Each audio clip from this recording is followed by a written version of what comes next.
Hello, my name is Federico Zucca from the European Institute of Oncology in Milan, and I'm going to describe my JCB paper entitled APC-CCC20 mediated degradation of CLIP4 prompts astral microtubule stabilization at anaphase onset.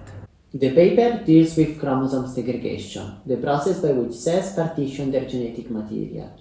Faithful chromosome segregation requires that duplicated chromosomes, called sister chromatids, are first separated and next segregated. These events are dictated by Cuisine cleavage and the mitotic spindle, respectively. The mitotic spindle is a molecular machinery whose building blocks are microtubules. Based on their function, microtubules are conventionally divided into three categories.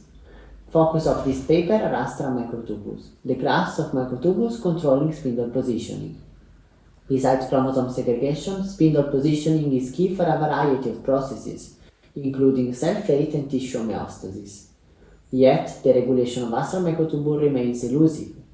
We tackle this question by characterizing astral microtubule dynamics in yeast cells progressing through a synchronous cell cycle, and found that astral microtubules are stabilized at anaphase onset, as assessed by an increase in length and number, two indicators of stability.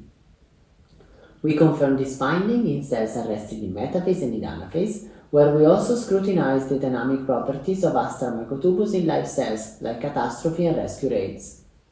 To elucidate the mechanism prompting anaphase astral microtubule stabilization, we dissected the signaling cascade that triggers anaphase onset.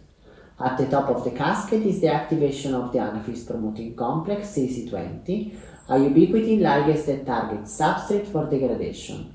Next, the degradation of separate PDS1 unleashes separate ESP1 that is responsible for coenzyme cleavage, the hallmark of anaphase onset.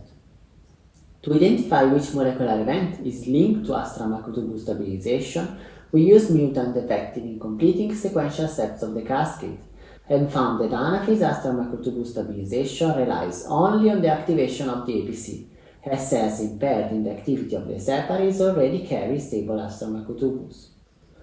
Among all APC substrates, we found that the sole degradation of the cyclin subunit CLIP4 affects astral microtubule dynamics. Indeed, CLIP4 removal in metaphase triggers astral microtubule stabilization, phenocopying the hyperstable astral microtubules of separase mutants. To identify the CLIP4 substrate governing astral microtubule dynamics, we focused on the microtubule polymerase KIP2, whose activity is negatively affected by its phosphorylation that is likely dependent on CLIP CDKs. We found that expressing a non-phosphorylatable version of KIP2 recapitulated the astral microtubule phenotype of cells lacking CLIP4, and that modulating CLIP4 level impacts on KIP2 phosphorylation pattern, thus suggesting that KIP2 is a key CLIP4 CDK substrate for astral microtubule stabilization. In summary, our work unveils a cell cycle dependent molecular mechanism critical for the regulation of astral microtubule dynamics.